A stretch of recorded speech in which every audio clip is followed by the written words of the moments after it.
All right, thanks for having me. Can everyone hear me okay?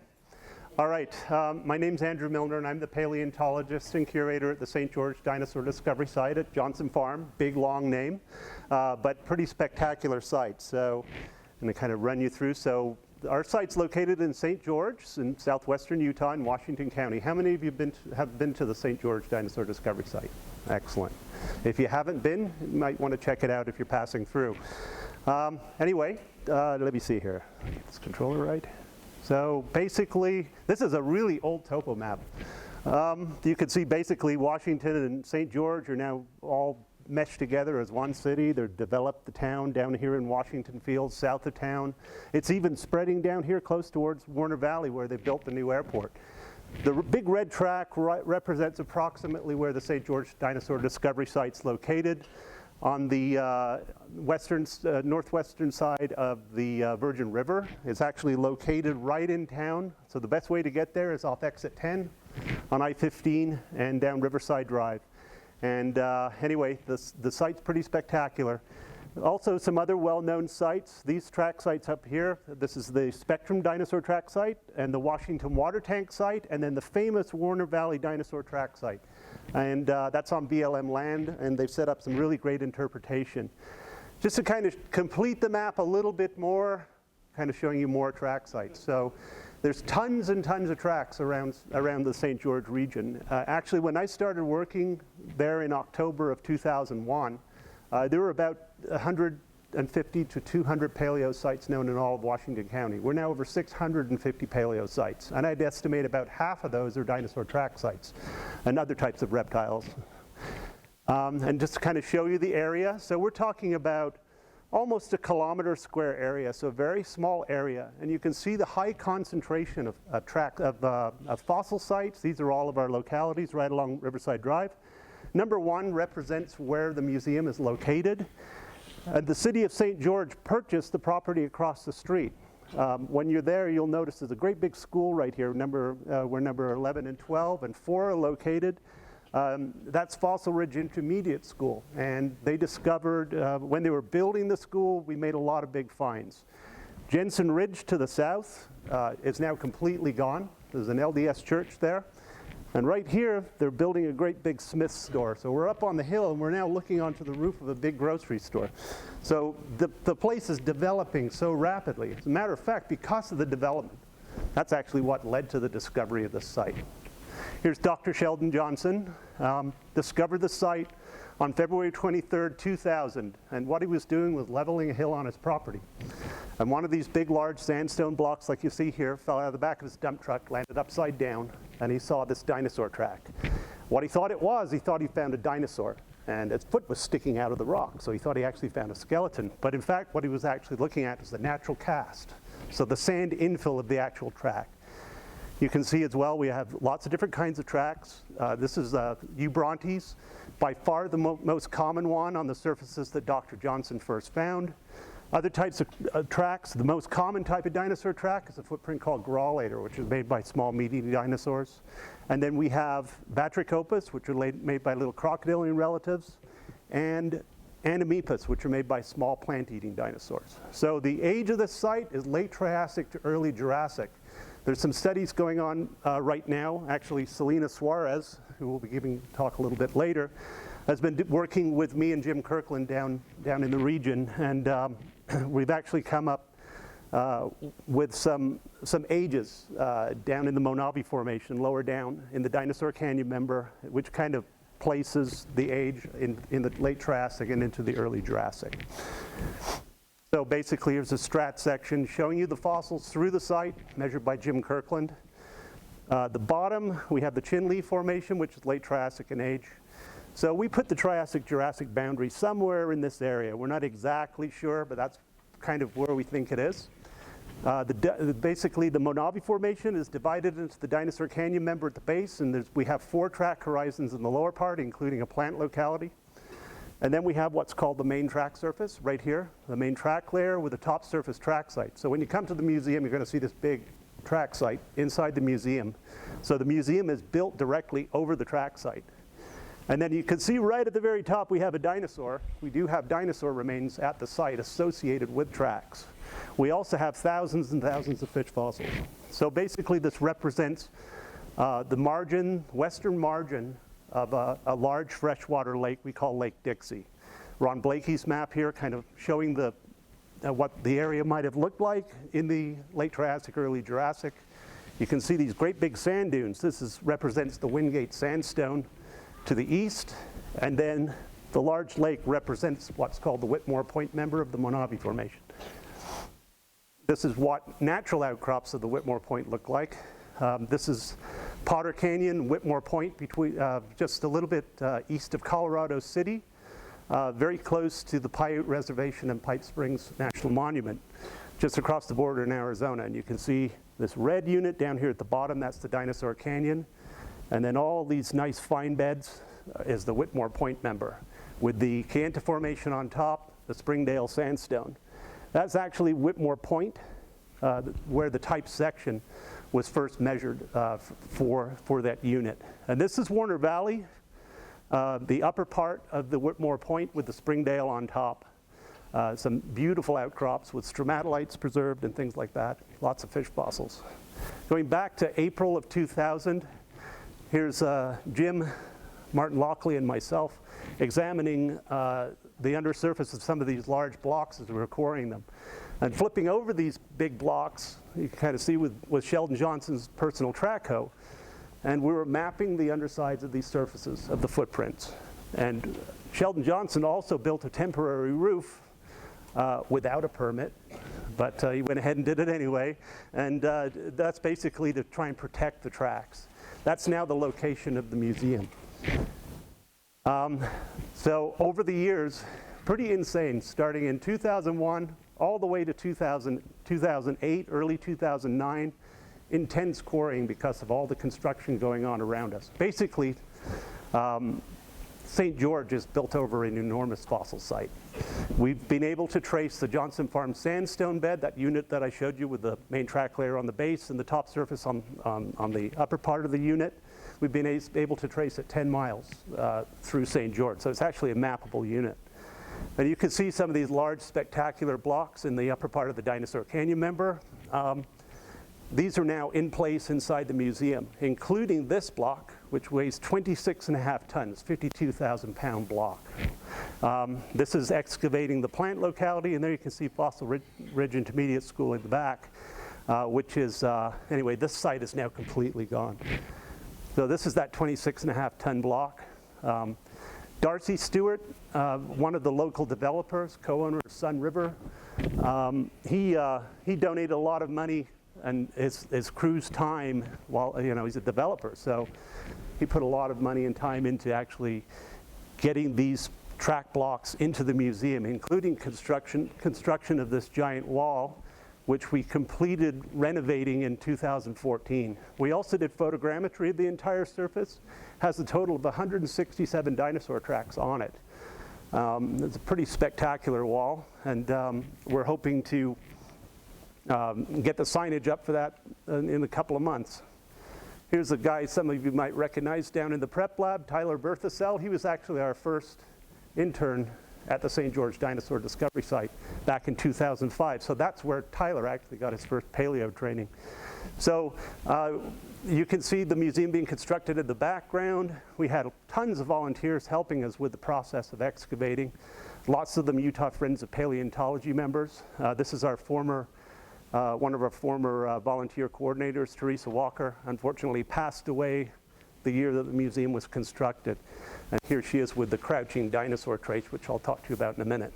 Also, Paul Bybee in the crowd. There he is right there with David taking photographs of the crouching trackway. So the museum was completed in April of 2005, and we had a new prep lab built in 2014, 2015. Kind of funny, if you would have seen it early on, we actually had a slanted concrete floor, so we had to stick carpets underneath chairs so the volunteers wouldn't roll away. Anyway, we've now got a really nice prep lab with about 13 prep stations, and we're getting a lot of stuff done. Got a small army of volunteers working there and doing great work. So basically, this is how the tracks are formed. You've got the soft mud and silt. The animal comes down, steps into the sediment, pulls its foot out. and then the sand washes in and infills the tracks. Now, so the tracks are so well preserved because a lot of these fine sediments have high clay content, so that they basically keep their shape even with water flowing through them and across them. And the rock lithifies, and then Dr. Johnson comes along and flips the block over. So this is what we call the natural mold, so the actual footprint surface, and then the natural cast, so the sandstone infill of the track. This is kind of what the natural molds look like on the top surface. You can see this is kind of a photo taken back when we were mapping the surfaces and chalking around all of the significant marks that we had to get on the map. And then these are the natural casts. Again, that beautiful Eubrontes track. You can see all the toe pads and claws on the ends of the digits. And then this is a nice little graulator. So the names graulator and Eubrontes were actually proposed by a man named Reverend Edward Hitchcock, based on specimens from the Newark supergroup in eastern North America. And he actually, the Eubrontes means true thunder, and graulator means stilt walker. And these are the two most common types of tracks. I'd say about 75% of all the dinosaur tracks that we find at Johnson Farm are made by these small meat-eating dinosaurs. So the possible producer of Eubrontes tracks, if you look at the foot bones of a slightly younger dinosaur, this animal called Dilophosaurus, which means double-crested lizard. If you look at the arrangement of the toe pads on Eubrontes tracks and compare them with Dilophosaurus, they actually match quite well. We're not saying that Dilophosaurus actually makes Eubrontes tracks. There's no way of proving that unless you find the animal dead at the end of the trackway, which almost never happens. Especially, it never happens with dinosaurs that I know of. Anyway, so graulator, these small three-toed tracks. This one actually, tiny, tiny footprint. You can hide under a dime. It's our smallest specimen from the site, and we actually have these things in trackways as well. Beautifully preserved tracks with the toe pads. And the possible producer is an animal like Coelophysis, referred to as Megapnosaurus. This is the skull of an animal called Syntarsus. I won't get into the name problems with these animals, these small coelophysoids. But anyway, both Dilophosaurus and Syntarsus are actually from younger rock units that overlie the Monavi Formation in the St. George area called the Chianta Formation. So kind of give you an idea of the size of these animals. Again, this crazy paleontologist with a pick. And then we've got these Anemepus tracks. These are made by small plant-eating dinosaurs, maybe something like Scutellosaurus. By the way, we've got some beautiful new models of a lot of these animals now built in the museum, made by some of the local artists down in St. George area, working with both Jerry Harris and myself and a couple of other people in order to make these models as accurate as possible. These are actually the oldest recorded Anemepus tracks known in the world, and we're now finding them even lower down in Warner Valley, even further down in the formation. And actually, seeing these kinds of footprints is a little bit unusual because these types of tracks are described as being strictly early Jurassic in age, yet we're finding them in Triassic deposits.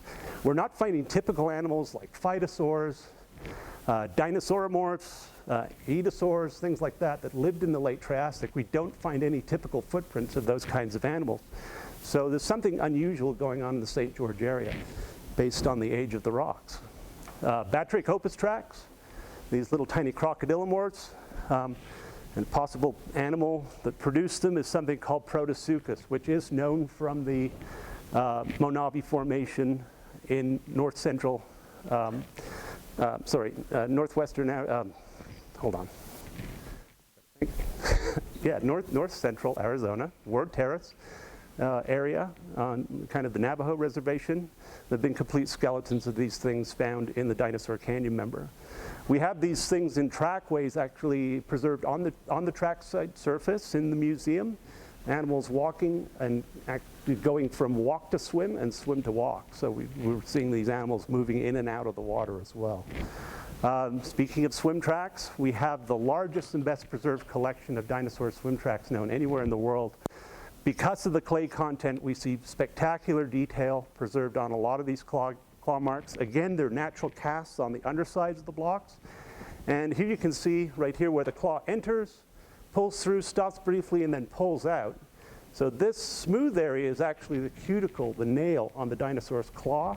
And these parallel scratch lines are the scales scratching through the sediment as the foot moves. So you can see a lot of motion in these tracks. These tracks are called chirichycnos, and definition of the trace, which means scrape marks. And you can see the longer middle toe. If you imagine a graulator track, it leaves a much longer, deeper groove with these slightly shallower parallel grooves along the side. Basically, as the animal is buoyed up in the water, it's kicking its toes, and the toes are striking the muddy bottom. So we're estimating about 3 to 3.5 feet water depth for some of these smaller animals. And we have well over 3,000 swim tracks preserved from this one site, which parallel to the shoreline of the lake on the main track layer. We also have hundreds and hundreds of fish fossils that we collected higher up in the formation. They're well known in the Monavi Formation, in the Whitmore Point, especially in the upper part of the formation. This is a fish called a semionotus, the skull right here, the tail, and you can see the body is covered with these ganoid scales, enamel-coated scales. And so basically small chainmail fish. Actually, some of the fish, we found isolated scales that would indicate some of these fish could have got up to 3 to 4 feet in length, so pretty good sized fish. We also have giant coelacanths right here, lungfishes, freshwater sharks, and a new species of paleoniscoid fish. We're still looking for better specimens. We did find one recently on BLM land in Warner Valley. So associated with the fish, we are finding rare dinosaur remains. And one of the bones that we have is this beautifully prepared specimen by Don DeBlue from the Utah Geological Survey. And it shows it's an anterior dorsal, so kind of between the shoulder blades of an animal like Dilophosaurus. But it's not Dilophosaurus. It's something closely related. So there's a good chance we have a new critter, a new type of dinosaur in the St. George region from the Monavi Formation. We just don't have enough material to describe it yet. Also, you can see the teeth, these teeth right here. If you look at this specimen, you can see the tip of the tooth is extremely worn, and all the serrations, all the way down to the gum line, are completely worn away. It's probably because they're feeding on these semionotid fishes. So Jim Kirkland and I are suggesting that these animals are actively going into the lake and feeding on the fishes.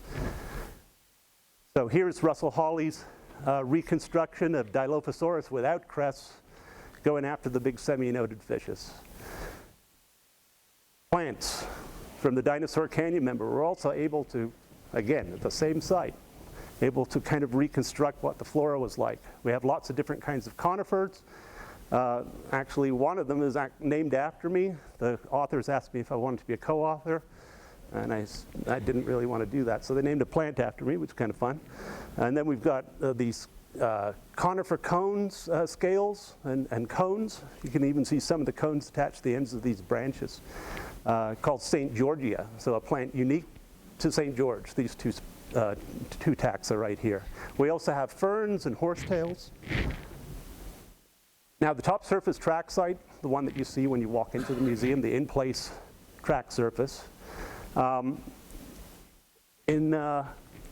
Last year, the plans were approved to build a walkway out over the track site. And then we had Nephra Matthews, who came in 2004 to photograph the crouching trace. And her techniques have now increased greatly. She took over 2,000 photographs of the entire surface to create a computerized 3D model in millimeter scale, so we can examine this on our computer in 3 dimensions and look at the surface in details. So it was great to have them do that. And then the construction of the boardwalk started, kind of showing you the construction process, and then the final product, which opened in March 30th, 2016. And just to kind of show you one of the things that were out there, not to mention running dinosaur tracks and things like that, lots of crocodilomorphs. This is the trackway of Eubrontes. In 2000, when we excavated the site, you can see the 3 tracks, and going right through is a tail drag mark. And that's extremely rare with meat-eating dinosaurs, to see tail drag marks associated with the tracks. In the same trackway, we found this in 2004, the crouching trace, and I'll walk you through it. The animal sat, left a butt print right here. Metatarsal impressions. It also put its hands down. What the hands show, the hands are turned inward. So it was not like you see a lot of old meat-eating dinosaur reconstructions with the palms down. They couldn't position their arms that way. They'd have to totally dislocate their shoulders in order to get their hands in that position or move their hands way to the side. And you can see that's obviously not the positioning. So the hands were definitely turned inward, more useful for grabbing your prey before as you bite, something like that. And then the animal shuffles itself forward, sits down a second time, leaves a second butt print. Actually, this foot mark partly goes over the hand impression, and then steps forward with its left foot first. And just for completeness, there's some little crocodilomorph tracks up here at the top and a grallator track that you see right here in the drawing. This is kind of how we envision it. A painting done by, at the time, a local artist, Kai Luderman, did this really nice piece of work. Ah, crap. Anyway, and now there's a giant mural being painted all around the museum, kind of showing what the landscape looked like by an artist named Susan Grove. She's working on it right now.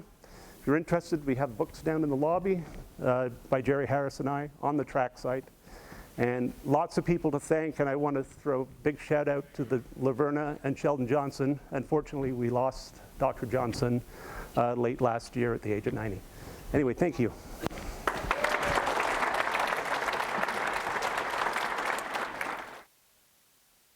Yes, yes, we have a lot of those.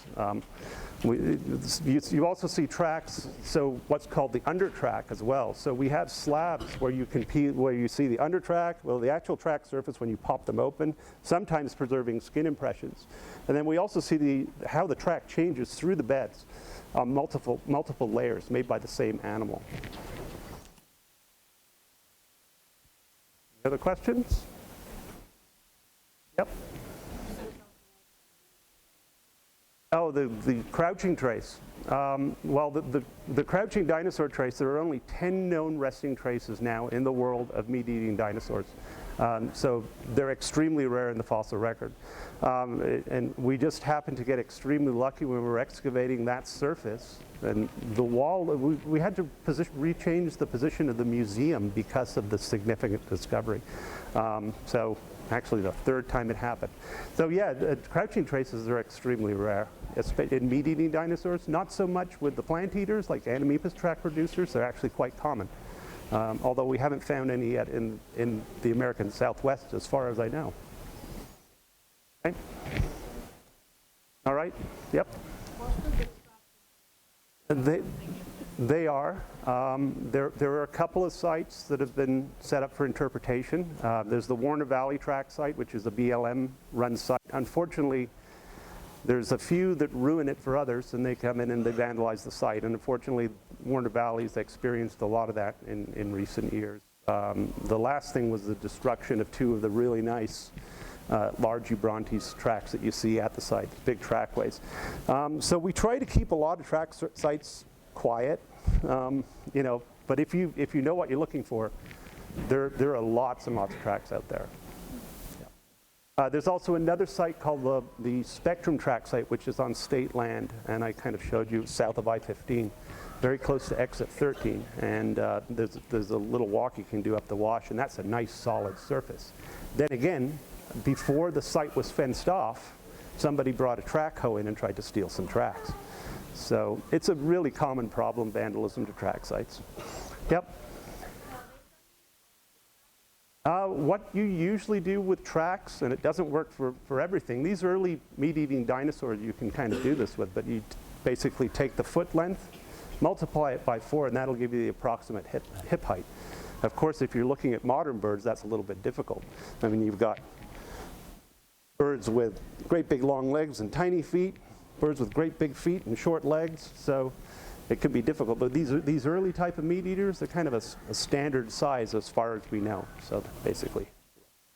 All right, thanks everyone.